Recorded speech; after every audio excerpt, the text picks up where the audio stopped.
What is up guys, Jay Blanks here from Blanks Gaming with another Monster Hunter video, and today's video will be on the new update Kulve Taroth. I'm sure you guys have been grinding it out trying to get the new armor, which does have some nice skills on it, as well as a new rare weapon which could replace the one you've been previously using.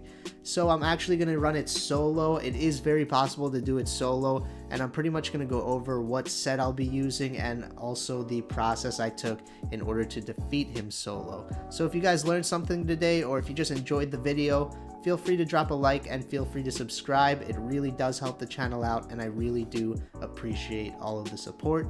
Having said all that, let's begin the video.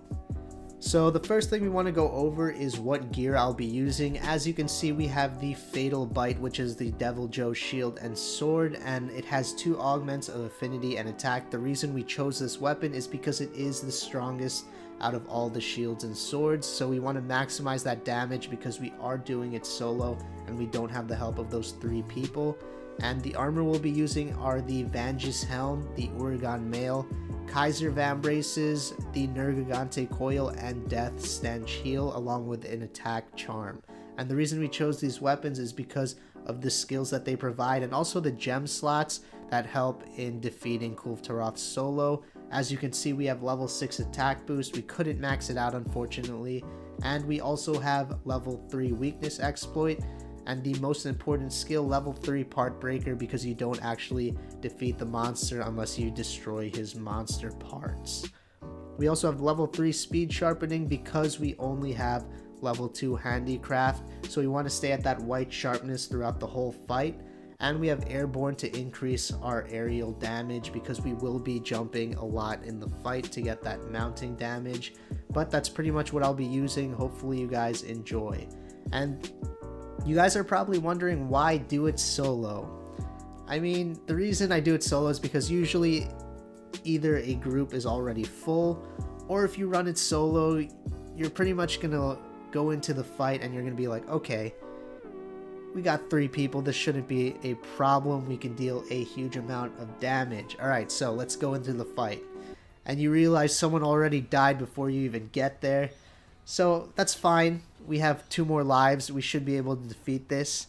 And I'll just make my way to the second area, which is what they're on. So once we get there, you're like, okay, alright, so we're almost there. It's looking good, his skin's already mollified. And then you realize, you're like, okay, he's about to do his tail attack because he's lifting his tail. So everyone gets hit by it and you're like, okay, everyone heal up. This guy puts down a health booster right in front of him and decides this should be enough to heal me for full health in like 1 second. Yeah, see, these types of situations, I just thought it was very inconsistent to do it with a team. So I decided to try it out solo. I even had to pull out the keyboard. I didn't even know you could use the keyboard. I was trying to figure out how to use it just to throw up the GG because I knew with this team it probably wouldn't work out. So let's rewind. Now we're doing it solo, and I'm pretty much just going to explain the process of what I did to defeat Kulve Taroth solo. Now, actually going into this, I think I had level 5 reward level, which does increase the amount of time you have against him, as well as decrease the amount of damage you have to do to break his parts. So it's a little easier. I'm still working on trying to defeat him at level 1, where you don't have any help and the shortest amount of time possible. But I'm still practicing, so hopefully I can get a video of that later on in the week.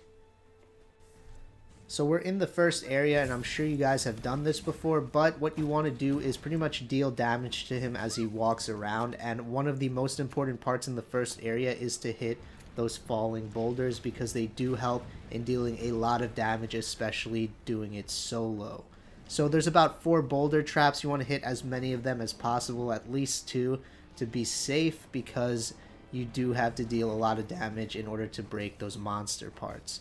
But once you do that, very simple, he moves on to the second area. But you'll also notice that there are areas in the first part where you'll see these white crystals on a wall. This is a wall that you can actually run up and deal some mounting damage off him. As you can see to my left there, that was one of the areas. And you can actually mount him in the first part and mollify his skin to maximize that amount of damage you deal. And then the second part, I like to put on my Rocksteady Mantle to avoid that first roar. And what you want to do is, as you can see, there is that wall of those white crystals that you can run up. So you're going to want to lure him towards there. And the shield and sword has a attack where he runs up the wall and deals a huge amount of mounting damage. I'm sure it's a lot easier with a range weapon because you could just aim for his horns and just stay away from the monster. But this actually helps a lot for the shield and sword because you can run up it and deal that mounting damage. You just got to aim it right and angle his body right in order to actually hit him. As you can see here, we're just going to keep doing this until we get one of those. As you can see, huge amounts of damage. I think that was like 10 hits in like 1 second. So very efficient way to mount him. And we finally get the mount. So it's pretty much like every other monster in Monster Hunter World. Once you're at this point, you're going to keep attacking him until you finally get those mounting attacks and knock him down.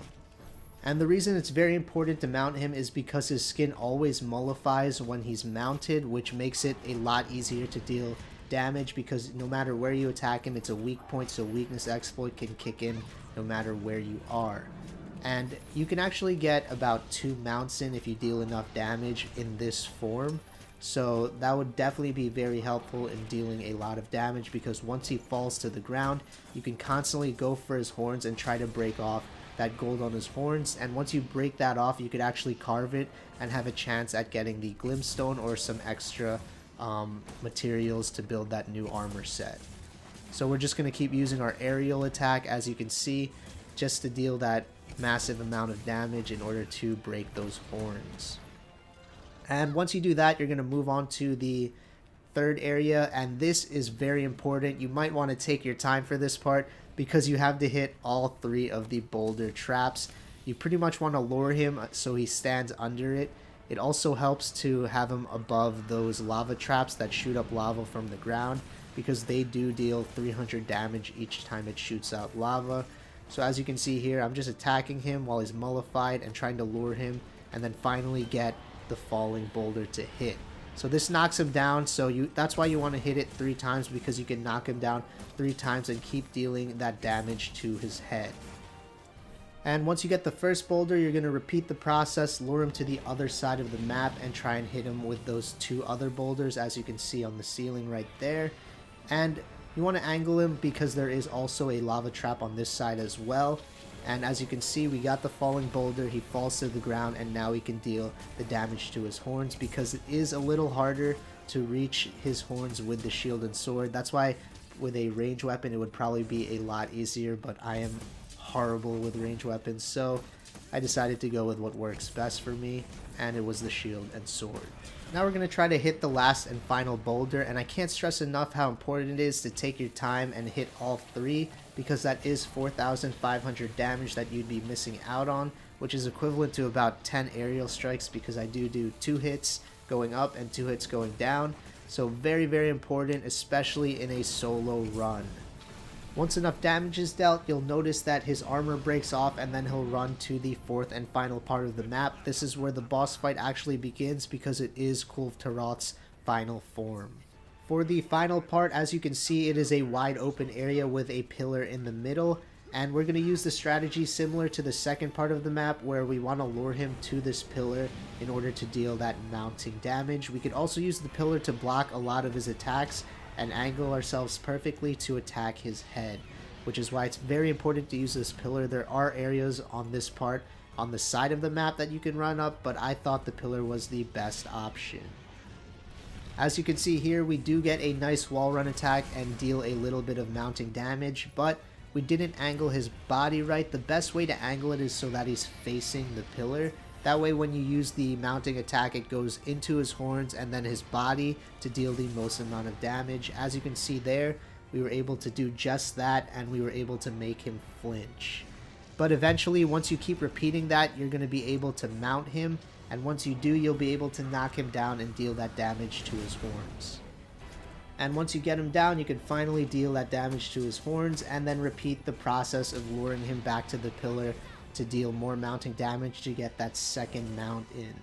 And it's very simple because his attack animations aren't too hard to dodge, and having that pillar there pretty much blocks 80% of his attacks except for that fire attack that he spits onto the ground. That one is very annoying, so you pretty much want to just run away from that. Or if you can dive, Superman dive, or also have a high fire resistance in order to prevent this attack from hitting you or doing as much damage as it actually does. Once back at the pillar, you're going to want to angle yourself perfectly to get that nice mounting attack. You'll also notice that the map will start to turn red. This means that the lava will start falling from the ceiling, so you definitely want to avoid that. We were also able to land a nice mounting attack, which instantly knocked him down. This means that he is in a very weak state right now, so we want to go straight for the horns and deal as much damage as possible. And we are able to deal the finishing blow to break them off and complete the Kulve Taroth Siege. And this is very possible to do solo, as you can see right here. I did it at level 5, so it was a little bit easier. I'm working on trying to defeat him at level 1. Hopefully I can get that video out shortly, maybe tomorrow, but it comes with practice. I'm going to keep doing it until I get it right.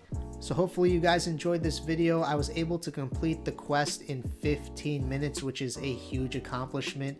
So I'm very proud of that, and eventually I'll get better at it and probably be able to shorten the time or complete it at level 1. So if you guys enjoyed this video, or if you learned something today, feel free to drop a like and feel free to subscribe. It really does help the channel out, and I really do appreciate all of the support. And having said all that, this is Jay Blanks from Blanks Gaming, and I'll see you guys next time.